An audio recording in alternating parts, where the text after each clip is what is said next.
Hello everyone. आज मी बोलणार आहे अशा विषयावर की तो विषय ऑलमोस्ट मी पूर्वीसुद्धा बऱ्याचदा याच विषयाच्या संदर्भात थोडंफार बोललेलेच आहे. पण आज मी एक केस स्टडी घेऊन आलेली आहे तुमच्यापुढे, की ज्या केस स्टडीवरनं पुन्हा तुम्हाला त्याचा इम्पॉर्टन्स किंवा जर कोणी सफर होत असेल तर त्या गोष्टी तुम्हाला रिलेट होतील. तुमच्या आजूबाजूलाही कोणी सफर होत असेल तर नक्की त्यांना हा व्हिडिओ दाखवा. आज मी सांगणारे ती व्यक्ती आहे, तो पुरुष आहे. त्याचा डायव्होर्स झालेला आहे आणि त्याचा आत्ता सेकंड मॅरेज आहे. पण फर्स्ट मॅरेज त्याचा डायव्होर्स का झाला तर ते रिझन मी सगळ्यांसमोर आणते आहे. आणि हे मी पुन्हा आणण्याचं कारण असं आहे कारण ती गोष्ट जी आहे ती आपल्याला दिसायला खूप साधी सोपी वाटते आणि असं लिटरली आपल्याकडे समाजात वेड्यातसुद्धा काढलं जातं की ही काही रिझन्स आहेत का वेगळं होण्याची, असे काही लग्न झालेले नाही का, किंवा आम्ही संसार करत नाही का. प्लीज कोणाकडेही लक्ष देऊ नका, कारण प्रत्येक व्यक्ती वेगळी असते. आत्ताचे जे चॅलेंजेस आहेत, आत्ताच्या म्हणजे ऑन गोईंग जाणारे जे आपले चॅलेंजेस आहेत ते खूप आहेत. आपण मानसिकरित्या, आपण शारीरिकरित्या आणि मेंटली, फिजिकली, इमोशनली सगळ्याच बाजूंनी मी म्हणेन की कुठेतरी आपल्याला इम्पॅक्ट हा पडलेला असतो. समाजाचा असेल, घरातल्यांचा असेल, आपल्या पार्टनरचा असेल, कुठून तरी तो इम्पॅक्ट पडलेला असतो. सो सगळ्यांना एकच औषध लागू पडू शकत नाही बरं होण्यासाठी. बोलावं लागतं, माणसाला व्यक्त होण्याची गरज असते आणि ती व्यक्त होण्याची गरज जर आपण समजली आणि जर आपण बोललो योग्य त्या ठिकाणी आणि योग्य त्या व्यक्तींची, तर त्याचं सोल्युशन नक्की मिळतं. जसं फिजिकल तुम्हाला काही अडचणी असतील किंवा तुम्ही आजारी असाल तर तुम्ही डॉक्टरकडे जाता, तसेच डॉक्टर वेगवेगळ्या क्षेत्रातले डॉक्टर असतात. मानसिक असतात किंवा तुम्हाला गायनेकोलॉजिस्ट असतात.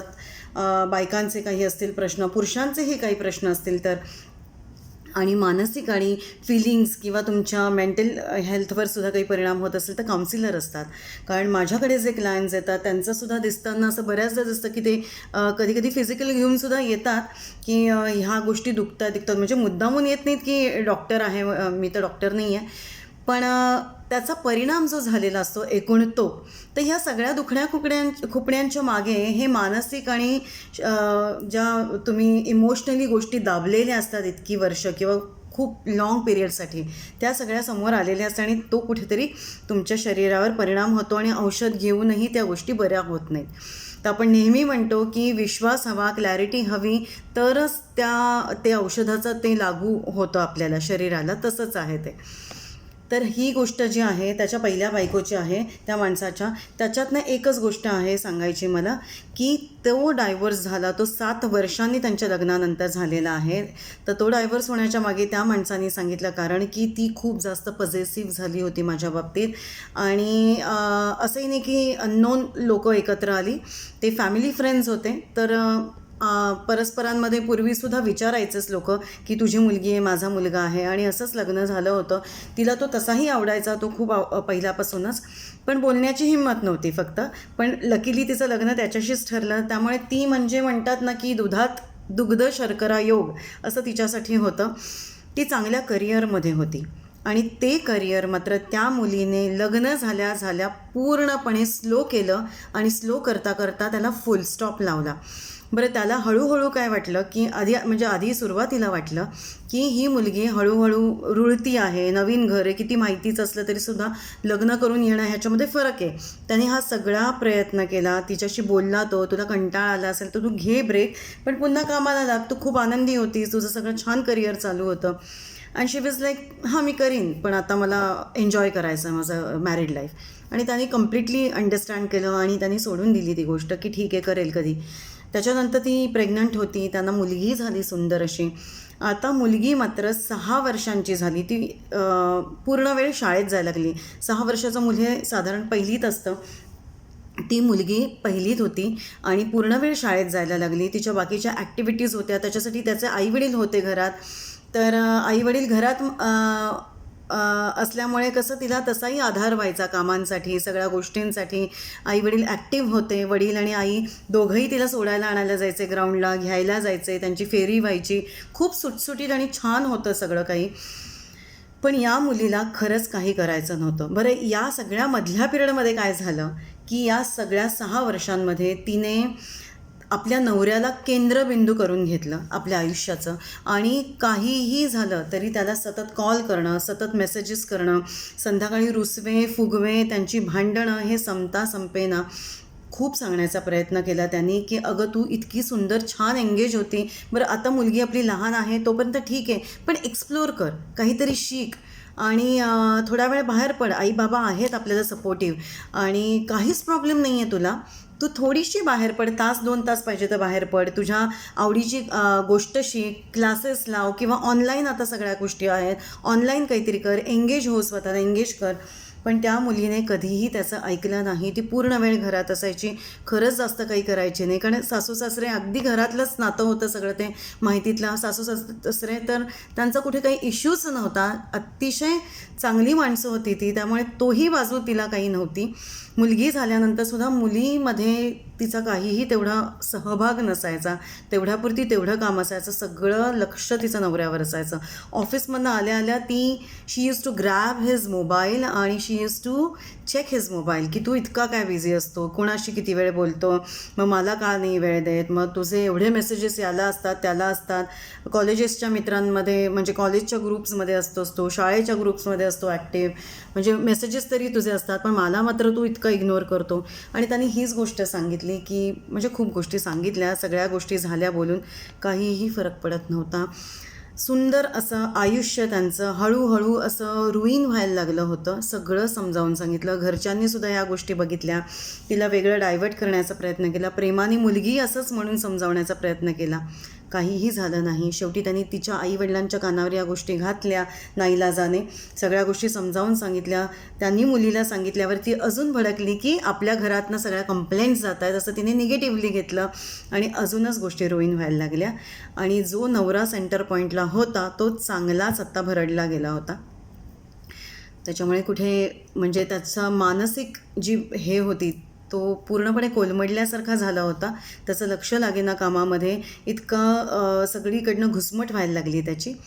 आता मात्र त्याला पर्याय नव्हता, सगळं समजावून झालं होतं, आईवडिलांकडनं त्याच्या आईवडिलांकडनं सगळीकडनं झालं होतं जेवढं शक्य होतं. आता त्यांनी मात्र डायव्होर्स फाईल केली, तिला सांगितलं की मी आता नाही राहू शकत, माझं नाही होणार आहे माझ्याकडनं या सगळ्या गोष्टी फुलफिलिंग, आणि त्यांचा डायव्होर्स झाला. याच्यामध्ये बऱ्याच गोष्टी झाल्या, त्यात इथे मी सगळ्याच गोष्टी व्हिडिओमध्ये नाही सांगू शकत एका. तर या सगळ्या गोष्टींच्या मागे सांगण्याचा एकच उद्देश आहे की आपल्याला स्पेस देणं ही एकमेकांना खूप गरजेची आहे. आणि फक्त नवरा बायकोंचाच नाही नातं, प्रत्येक नात्यामध्ये, मी मध्येही याच्यासाठी एक स्पेशल व्हिडिओ केला होता की स्पेस देणं एकमेकांना किती गरजेचं आहे. आजकालच्या या धकाधकीच्या आयुष्यामध्ये, कॉम्पिटिटिव्ह आयुष्यामध्ये आणि सगळ्या करिअर्समध्ये, शिक्षण आहे, सगळ्या गोष्टी आहेत, फायनान्शियल खूप साऱ्या चॅलेंजेस आहेत. या वेळेला, या पिरियडमध्ये आपल्याला स्ट्रॉंगली उभं राहायला पाहिजे स्वतःसाठी. केंद्रबिंदू हे आपण स्वतःच असलं पाहिजे स्वतःसाठी.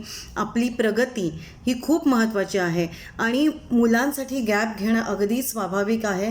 आणि फक्त हे बायकांना सांगत नाही तर मी पुरुषांनासुद्धा, जे माझे क्लायंट्स येतात त्यांनाही मी सांगते की खूप अति लक्ष दिलं जातं काही काही गोष्टींमध्ये. अति तिथे मातीच होणार आणि मग गैरसमज होतात, नको तितकी भांडणं होतात आणि नकोसे वाटतो आपण एकमेकांना. इतपत का तुम्ही चिकटता एकमेकांना किंवा तुम्ही का स्पेस देत नाही एकमेकांना, तर ती दिली गेली पाहिजे, स्पेस दिली गेली पाहिजे. आत्ताच रिसेंटली मी नारायण मूर्तीजी आणि सुधा मूर्तीजींचा एक इंटरव्ह्यू बघितला, एक्सक्लुझिव्ह इंटरव्ह्यू होता तो, आणि त्यांच्या मॅरिड लाईफवर होता तो इंटरव्ह्यू घेतला गेलेला. अप्रतिम त्यांनी उत्तर दिलं नारायण मूर्तीजींनी. त्यांनी सांगितलं की प्रत्येक स्त्रीला हे माझं सांगणं आहे की तुमच्यामध्ये काही ना काही टॅलेंट आहे, तुम्ही पैसे कमवले चांगली गोष्ट आहे, तुमच्या संसाराला, तुमच्या स्वतःसाठी तुम्हाला उपयोगी पडणार आहे, तुमच्या संसाराला उपयोगी पडणार आहे, तर तुम्ही कमवा. आणि कमवायचं नसतील तरीसुद्धा एंगेज राहा चांगल्या गोष्टींमध्ये. तर जसं सुधा मूर्तीजींची मुलं लहान होती, त्या ट्रॅव्हल तेव्हाही करायच्या, पण त्या पुस्तक लिहायला लागल्या आणि त्यांच्या स्टुडंटबरोबर त्यांचं खूप छान रिलेशन होतं. भरपूर बोलायच्या त्या, भरभरून बोलायच्या, भरभरून लिहायच्या आणि या सगळ्या गोष्टी होत्या. सोशल त्यांचं होतंच तेव्हाही नेटवर्क, त्या बाहेर जायच्या, सोशल गोष्टी करायच्या, कार्य करायच्या. तर या सगळ्या गोष्टी त्यांनी स्वतःही सांगितल्या की बाई ही एंगेज असलीच गेली पाहिजे, पुरुषही एंगेज असलाच गेला पाहिजे. तसं नसेल तर कुठलंच रिलेशनशिप हे चांगलं टिकू शकत नाही. आईवडिलांनाही मुलं मोठी झाल्यानंतर जर खूप जास्त रोकटोक करत असतील तर ते त्यांना सहन होत नाही. मुलांना जर आईवडील रोकटोक करत असतील तर तेही सहन होत नाही. सो ती कंपॅटेबिलिटी ही फक्त तुमच्या लग्नाच्या पार्टनर्स बरोबर नाही, तर तुमच्या सगळ्या रिलेशनशिपमध्ये असेल तरच ती रिलेशनशिप्स चालू पडतात किंवा चांगली राहतात, हार्मोनियस राहतात. आणि हार्मोनियस रिलेशनशिप राहण्यासाठीच माझा हा कळवळीचा नेहमीच व्हिडिओ असतो की या गोष्टींसाठी जाऊ नका. त्यांनी या माणसांनी जवळजवळ वर्षभर गॅप घेतली. ऑफिसमध्ये सगळं सांगितलं की माझा सगळं डायव्होर्सचा हा गोष्टी चालू आहेत आणि मी गॅप घेतो आहे, शक्य असेल तर मला तुम्ही घ्या नंतर, नाही तर मी बघेन, निदान वर्षभर तरी मला लागणार आहे. बट त्याचं इतकं छान परफॉर्मन्स होता की तो वर्षभराने जेव्हा रुजू झाला तेव्हा त्यांनी त्याला ॲक्सेप्ट केलं आणि त्याचं काम चालू झालं व्यवस्थित. त्याच्याच ऑफिसमधल्या एका मुलीशी त्यांनी लग्न केलं. हे त्याचं दुसरं मॅरेज आहे, पण तो खूप छान लग्न चालू आहे त्याचं. आणि हा दोष मी अजिबात फक्त बाईला देणार नाही, पण तरीही मी एक गोष्ट नक्की सांगेन, एक बाई म्हणून सुद्धा सांगेन की जर तुमच्यापैकी कोणीही जर पूर्णपणे फक्त घर आणि घर करत असेल तर तसं करू नका. तुमच्या घरट्यातनं मुलं उडून जाणार आहेत कधी ना कधीतरी, तुमचं वय होणार आहे, सगळं आहे. सो स्वतःला केंद्रबिंदू बनवा, शिका आणि खूप छान एक्सप्लोअर करा आणि कामं करा. तुम्हाला योगा येतो आहे, काही कुठलंही चांगलं स्किल येतं आहे, तर मी माझ्या ओळखीमध्ये माझी अशी मैत्रीण आहे की तिला शेतीची आवड आहे. तर ती स्वतः लॉयर आहे, पण आता तिने पूर्ण तिचं ते करिअर थांबवलं. तिची मुलगी ग्रो होती आहे, तर त्या मुलीला ती वेळ देते, ती शेती करते. त्यांची एक लँड घेतलेली आहे, तिथे ती शेती करते, त्यांची छान झाडं आहेत ती बघते. काही गोष्टी स्वतःसाठी ठेवतात, काही गोष्टी विकतात ते त्याच्यातल्या शेतीतनं येणाऱ्या गोष्टी. प्लस ती योगा घेते. योगा मात्र तिचं पूर्णपणे फ्री आहे. आणि ज्यांना खरंच योगा करण्याची इच्छा आहे आणि ते सिरियसनेस आहे, कन्सिस्टन्सी आहे, त्यांना मात्र ती पूर्णपणे फ्री देते योगा. आणि सकाळी ती योगा घेते. आज किती वर्ष झाली ती मुलगी हे काम करते आणि मला खूप छान फील होतं आहे. एकीकडे ती आवड म्हणून ती तिचा योगा पण करते आहे, छान नेचरमध्ये राहते आहे, तिथनं पैसे कमावते, प्लस ती शेतीवरचा अभ्यास करते आहे. तिचं करिअर म्हणजे तिचं एज्युकेशन वेगळं आहे, तिने तिथेही खूप छान करिअर केलं आणि इथेही ती मुलगी इतकं सगळं छान करते आहे. आपण सगळे हे सगळं करू शकतो, आपली मुलं बाळं घरदार सांभाळून. आणि इट्स नॉट कंपल्सरी की तुम्ही पूर्ण 9 ते 5 नोकरी केली पाहिजे. काही ना काहीतरी करा, स्वतःच्या आनंदासाठी करा आणि स्पेस द्यायला शिका. आपल्या प्रत्येक नात्यामध्ये स्पेस असणं आणि राखणं हे फार गरजेचं आहे. सो असे छान तुमचं आयुष्य असू देत, हार्मोनियस रिलेशनशिप्स असू देत, प्रत्येकाबरोबर असू देत, असं माझं मनापासून सांगणं आहे. आणि विनंती आहे, जर तुम्ही कोणीही सफर होत असाल तर प्लीज सफर होऊ नका. डू कॉन्टॅक्ट मी. माझा पहिला क्लॅरिटी कॉल हा कम्प्लिटली फ्री आहे, 1 आवरचा पूर्ण आहे तो, की जेणेकरून त्या समोरच्या व्यक्तीला मनमोकळेपणाने बोलता यावं, मांडता यावं, म्हणून हा लॉंग पिरियड मी दिलेला आहे.